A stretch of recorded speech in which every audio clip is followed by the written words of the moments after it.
Assalamualaikum warahmatullahi wabarakatuh. Alhamdulillah nahmaduhu wa nasta'inuhu wa nastaghfiruh wa na'udzu billahi min sururi anfusina wa min sayyiati a'malina may yahdihillahu fala mudhillalah wa may yudlil fala hadiyalah. Sahabat surga, sahabat hasuna, keluarga yang berbahagia yang dirahmati Allah. Apa kabar hari ini semuanya? Alhamdulillah, sampai di penghujung bulan Ramadan, Allah memberikan kasih sayangnya kepada kita. Allah rahmati kita dengan umur panjang. Allah beri kesempatan kita beribadah indah di bulan ini, bulan Ramadan. Maka izinkan dalam kajian yang indah ini kita sampaikan tema terkait dengan tuntunan ibadah sholat Idul Fitri. Karena sebentar lagi, beberapa saat lagi kita akan melaksanakan sholat Idul Fitri. Sahabat surga dan sahabat hasuna yang dirahmati Allah, setiap tahun kita sudah menunaikan sholat Idul Fitri.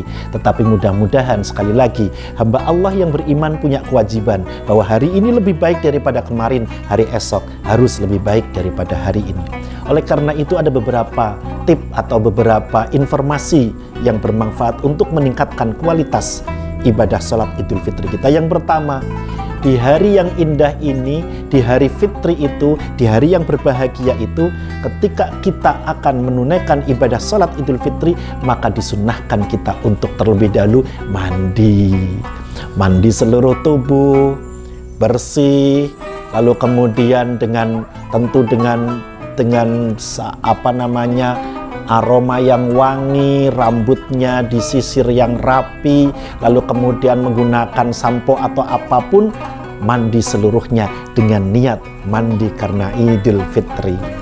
Kapan waktunya mandi? Tentu setelah fajar, setelah waktu subuh, sebelum kita berangkat tentu. Masa mau sholat Idul Fitri, mau sholat dulu baru kemudian mandi, kan enggak. Maka sebelum. Lalu kemudian yang kedua, memakai wangi-wangian. Itu disunahkan oleh Rasulullah Sallallahu Alaihi Wasallam. Ya, kalau wangi-wangian apa yang biasa kita, agar bahwa di hari itu semuanya adalah cerah, semuanya bahagia, semuanya bersyukur kepada Allah. Yang ketiga, menggunakan pakaian yang terbaik. Belum tentu dan tidak harus baru. Iya, yang terbaik di antara pakaian yang Allah berikan kepada kita. Oke. Apa yang sudah ada, apa yang bersih, apa yang baik, itu yang dituntunkan. Yang terbaik di antara yang ada.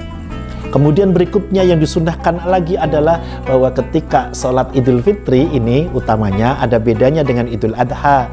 Kalau Idul Adha, sebelum kita sholat, kita tidak disunahkan makan terlebih dahulu. Tapi kalau Idul Fitri, sebelum kita berangkat ke tanah lapang untuk sholat Idul Fitri, disunahkan untuk minum, untuk makan secukupnya. Tapi jangan kenyang-kenyang.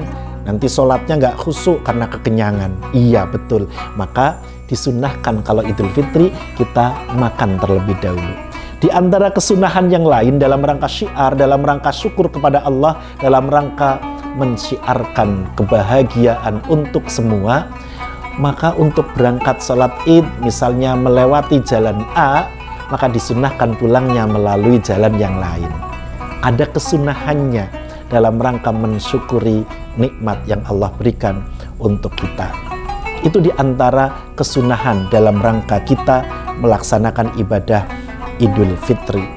Nah, hadirin ataupun sahabat hasuna yang dirahmati Allah, lalu bagaimana tata cara sholatnya? Jangan lupa karena ini ibadah tahunan ya, setahun hanya 2 kali, Idul Fitri dan Idul Adha. Maka tentu untuk sholat Idul Fitri, sholat ditegakkan dengan 2 rakaat. Iya, dengan niat sholat Idul Fitri di rakaat pertama, lalu kemudian kita takbiratul ihram. Saat takbir itu niat sholat Idul Fitri. Setelah takbiratul ihram kita membaca iftitah, Allahumma ba'id baini wa baina khotoyaya, dan seterusnya. Lalu kita membaca takbir berapa kali? Betul. Iya, takbir kita takbir lagi setelah takbiratul ihram dengan takbir 7 kali. Di rakaat pertama, tentu disunahkannya sholat Idul Fitri itu di tanah lapang, kecuali memang dalam kondisi misalnya hujan, dalam kondisi tertentu, mungkin di tempat tertutup, di masjid dan seterusnya. Dalam rangka syiar sekali lagi, sahabat surga yang dirahmati Allah.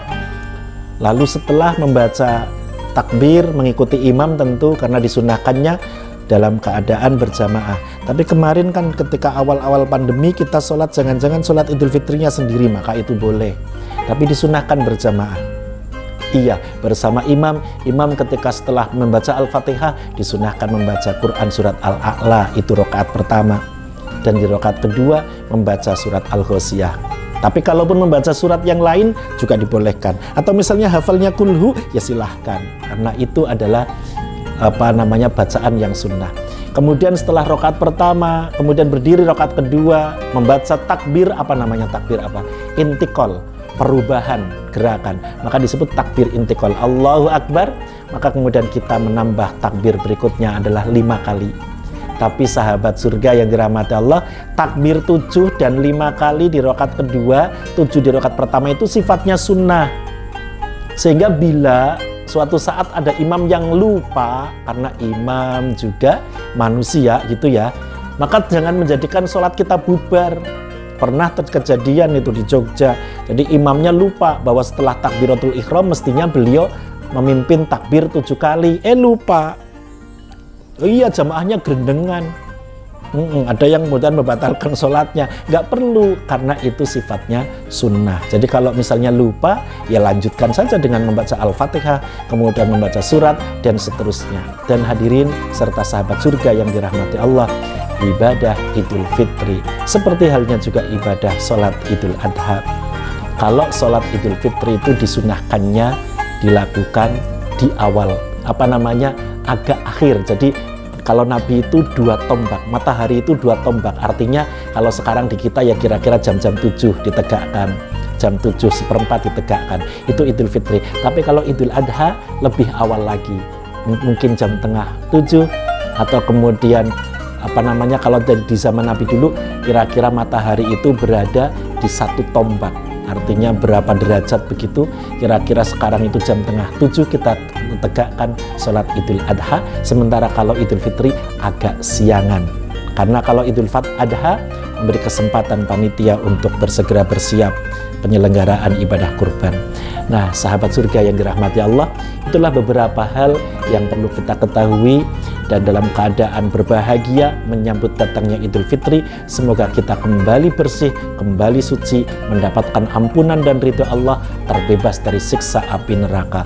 Wal afu minkum. Wassalamualaikum warahmatullahi wabarakatuh.